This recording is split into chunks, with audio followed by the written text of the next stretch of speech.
तो पुलिस थानों की सच्चाई, उत्तर प्रदेश की पुलिस किस तरीके से काम करती है, किस तरीके से संविधान को ताक पर रख के काम करती है, ये पूरा देश जानता है। बाबा कितनी भी तारीफ बटोर ले कि हमने सुशासन दिया है, लेकिन उत्तर प्रदेश पुलिस का चेहरा पूरे भारत के लोग जानते हैं और भारत का एक एक आदमी जानता है। और जिन समुदाय को तुम प्रताड़ित कर रहे हो उनका तो बच्चा बच्चा जानता है। एसएसपी साहब तो कह रहे हैं ना कि हमने पहले अल्टीमेटम दिया कि आपको जो लिख के देना है लिख के दीजिए, यहाँ पे ये सब करने की क्या जरूरत है? एसएसपी साहब कौन होते हैं अल्टीमेटम देने वाले? मैं पूछ रहा हूँ भाई। वो धरना चला, एसएसपी साहब का एक वीडियो वायरल हो रहा है कि तुम्हारे पिताजी की सड़क नहीं है। किसके बाप की सड़क होती है इस देश के अंदर? पूछना चाहता हूँ, पांडे जी की बाप की सड़क है क्या? जो एसएसपी महोदय सर कह रहे हैं क्या उनके पिताजी की सड़क है? भाई इस देश में लोकतंत्र और शासन की अंतिम शक्ति जनता के हाथ में, जनता रिप्रेजेंट करती है, देश जनता का है और जनता की सड़क है। तो उन्हीं के टैक्स पेयर से तुम्हारी तनख्वाह जा रही है, तो टैक्स तो सड़क तो जनता की है। एक विधायक के लिए तुम सड़क पर जाम लगा दो, कोई ऑब्जेक्शन नहीं होगा। ट्रैफिक रोक दो मंत्री के लिए, कोई ऑब्जेक्शन नहीं होगा। लेकिन अगर इंसाफ मांगने के लिए कर दो तो ऑब्जेक्शन होगा। अच्छा ये होता है, एसएसपी महोदय ये कहते हैं कि हम तत्काल कार्रवाई करेंगे। 11 लोगों के खिलाफ एफआईआर की मांग थी, 11 लोगों के खिलाफ अरेस्टिंग की मांग थी, उनमें से 3 लोग उठाए गए। परिवार बार बार 1 महीने से कह रहा है कि उन 11 लोगों की कार्रवाई हो, 11 लोगों के खिलाफ हो। लेकिन जब आंदोलन होता है, प्रोटेस्ट होता है, तो उन 11 के खिलाफ हो ना हो, लेकिन यहाँ 25-30 लोगों के खिलाफ मुकदमा हो गया। जितनी तत्परता से पुलिस ने प्रदर्शनकारियों पर कार्रवाई करी है, उतनी तत्परता से बलात्कारियों पर कर दे, उतनी तत्परता से उसके जिसने क्राइम को अंजाम दिया उन पे कर दे, तो मामला ही खत्म है। पुलिस की तत्परता दिखती है जहां पुलिस पर सवाल उठेंगे। लेकिन वो लोग तो कह रहे हैं ना कि वहाँ पे बैठ के लोगों को उकसाने का काम कर रहे थे। क्या जरूरत थी उकसाने की? एफआईआर आपका लिख लिया गया था। पुलिस इसके अलावा कह क्या सकती है? पुलिस कार्रवाई करेगी तो आप पे एलिगेशन लगा क्या सकती है? पुलिस के पास दूसरा उपाय क्या है? उकसाना क्या होता है? अगर मेरे घर में, मेरे परिवार में किसी का बलात्कार हो गया, मैं दर्द बयान करूंगा कि मेरी बेटी आपकी बेटी है, ये उकसाना है? हम जब तक हमारी बेटियों को इंसाफ नहीं मिलेगा हम डटे रहेंगे, ये उकसाना है? यही बातें बोली जाती हैं, जब तक इंसाफ नहीं मिलेगा सड़क खाली नहीं करेंगे, ये उकसाना है?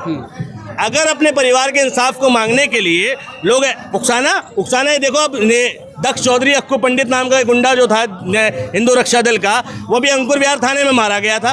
उन्होंने पुलिस कमिश्नरेट में धरना दिया और उल्टी सीधी बातें कही पुलिस वालों के खिलाफ। एक बात हो गई हो बताओ, उल्टा पुलिस वालों को सस्पेंशन करा के उठे वहाँ से। तो तुम एक तरफ तो वो लोग हैं जो कमिश्नरेट पे जाके धरना दे रहे हैं और पुलिस एक तमाचा, एक गाली नहीं दे सकती। दूसरी तरफ ये लोग हैं, पुलिस सड़क पे उठा के मार रही है। आप ये बताओ, अविनाश पांडे ने जो किया, एसएसपी अविनाश पांडे ने, वो कहाँ से कहाँ तक आप जस्टिफाई कर सकते हो? संविधान में कर सकते हो क्या? लेकिन वो लोग तो कह रहे हैं ना कि, मैं कह रहा हूँ जनता है, जनता को कानून की समझ कम है। जनता पे ज्ञान कम है। हो सकता है उन्होंने कानून का उल्लंघन कर दिया हो, उसके पास समझ नहीं है। तुम कार्रवाई करो, लिखित कार्रवाई करो, उठा के डिटेन करो, जेल में डालो, कोई दिक्कत की बात नहीं है। और उसने कहा हम बैठे हैं जेल जाने के लिए, लाठी बाजने के लिए। लेकिन अविनाश पांडे कानून के ज्ञाता हैं, पुलिस की डायरी पढ़ के आए हैं, संविधान का ज्ञान रखते हैं। इसके बावजूद उस व्यक्ति ने संविधान को तार-तार किया, तो बड़ा क्रिमिनल कौन उस स्थिति में? लेकिन एसएसपी साहब ने तो कहा ना कि उसमें कई ऐसे लोग थे जिन पर कई क्रिमिनल धाराओं में केस पहले से भी दर्ज है। तो सजा हो गई उन्हें। कोर्ट ये कहती है जब तक सजा ना हो जाए वो क्रिमिनल नहीं है, एक्यूज्ड है। ठीक है, धाराओं में मुकदमा दर्ज है। तो ऐसे तो अगर तुम देखोगे तो उत्तर प्रदेश में बहुत सारे मंत्री हैं, सबको उठा के जेल में डाल दो, सब पर मुकदमे दर्ज हैं। आप पिंकी चौधरी पे लिखे, वो खुद डंके की चोट पे कह रहा था भैया 40 मुकदमे मेरे पे, 6 में एफआईआर लग गई। ठीक, और मुझे गर्व है इस पे। क्या कार्रवाई कर दी बताओ गाजियाबाद के प्रशासन ने? मुकदमे होना किसी के अपराधी होने की निशानी थोड़ी है भारत के अंदर। भारत में तो लोग कहते हैं गहना है हमारा, प्राउड है। तो मुकदमे अगर हैं तो वो भी संज्ञान में होंगे पुलिस के, उन पर भी कार्रवाई होगी। कोर्ट ने जमानत पे छोड़े होंगे या जो भी छोड़ा होगा।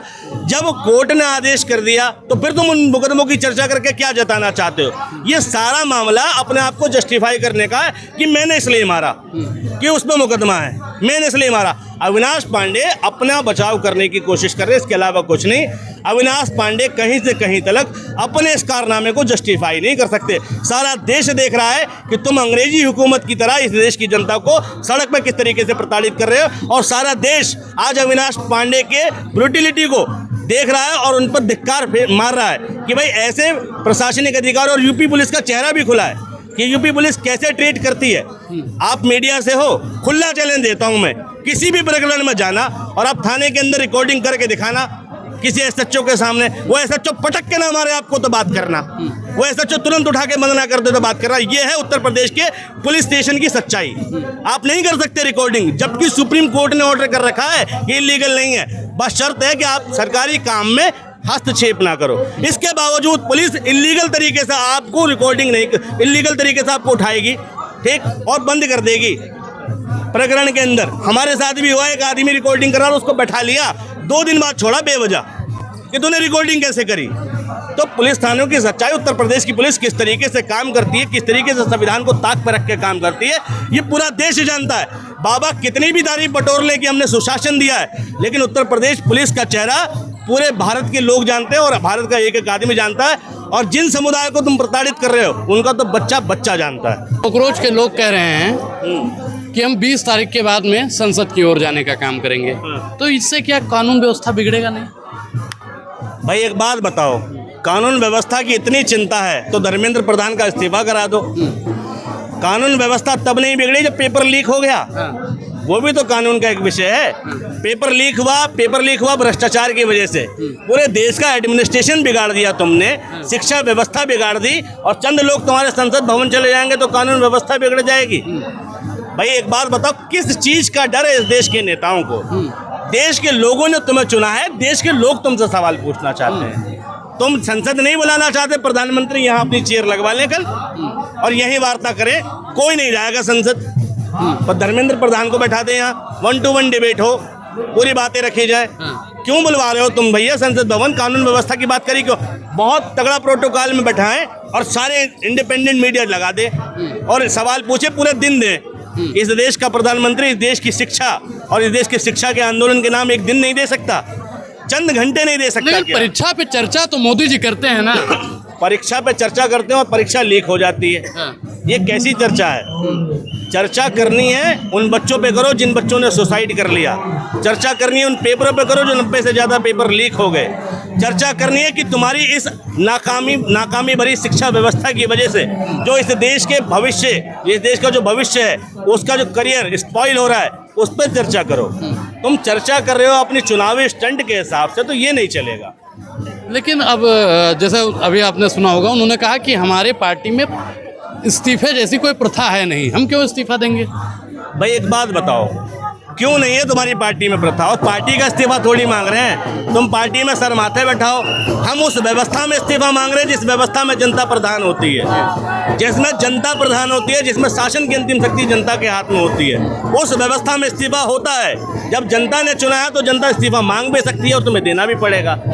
अगर तुमने असफलता दिखाई है, तुम नाकामयाब हुए हो, तो सबसे पहले अपने फेलियर को स्वीकार करो, उसके बाद वहाँ से उस मंत्री का इस्तीफा करके उसमें सुधार करो। अगर तुम इस्तीफा स्वीकार ही नहीं कर, फेलियर अपना स्वीकार ही नहीं कर रहे, तो काय बात की सरकार हो तुम? ये जनता तुम्हें नहीं मानती मंत्री, भाई नहीं मानती धर्मेंद्र प्रधान को शिक्षा मंत्री, जो उत्तरदायी ना हो शिक्षा व्यवस्था के प्रति। एक आखिरी सवाल आपसे लेंगे। अविनाश पांडे वाले में लोग जातिवाद का एंगल दे रहे हैं, ब्राह्मण बनाम दलित उसको कर रहे हैं, इसको आप कैसे देखते हैं? देखो भाई, अगर पीटने वाला ब्राह्मण है और पिटने वाला शेड्यूल कास्ट है, तो जातिवाद एंगल तो अपना आप उड़ जाता है, ठीक है। और हो भी सकता है कि एक तरफ वर्दी की ठसक हो और हो सकता है जाति की ठसक हो, लेकिन वो विवेचना और जांच का विषय है। लेकिन इन सबसे परे अगर देखें तो पुलिस की मॉरलिटी पे सवाल उठ रहे हैं कि नैतिकता के नाते भी ये गलत है। जातिवाद तो छोड़ो, अगर हम नैतिकता के नाते भी देखें तो अविनाश पांडे का कृत्य और भाषा उनकी वर्दी और पद से मैच नहीं खाता है।